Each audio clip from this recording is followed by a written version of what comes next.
Hindi ako gumagamit ng laptop kasi hindi ako marunong gumamit ng computer. Kilala na isang vindictive na tao. Tapos pangalawa, pag ako congressman, hindi ako titingin sa kung vindictive ba o hindi yung isang tao. Titingin ako sa ebidensya. Yes. Meron bang ebidensya? Wala. Wala naman.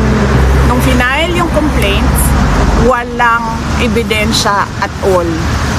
Yung nakalagay doon, is this accountability or is this about removing a person who doesn't agree with the administration?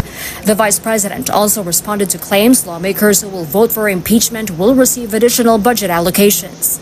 Merong impeachment o wala ng pera na pwedeng ibigay. Pag binigay pa yan nila ang pang-MOOE sa mga congressman, hindi na mag-function ang gobyerno. Several members of the House Justice Panel have long been denying accusation budget allocations are being dangled as a reward to those who will support Duterte's impeachment. Wala po tayo na-encounter, nakausap concerning allocations related to this impeachment process. So I deny that. Meanwhile, Duterte denied rumors circulating online that she threw a laptop at her impeachment defense team spokesperson, attorney Michael Poa, calling such claims rubbish and unworthy of attention. Hindi ako gumagamit ng laptop kasi hindi ako marunong gumamit ng computer. Ang mga documents, nire-rely ko lang yan sa kasamahan sa opisina. Sa minsan na gumagamit ako ng laptop, gamit ko yon pag may Zoom meeting. The vice president also pointed out why would she break an expensive laptop she bought for her personal use. Bakit private yung laptop ko?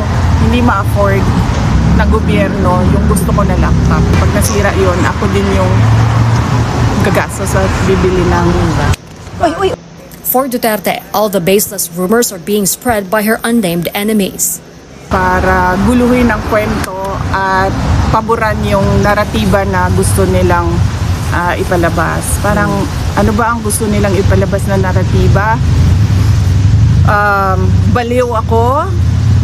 Ano pa ba? Bobo ako? Pro-China ako? Incompetent? Malabas din yan sa kanila.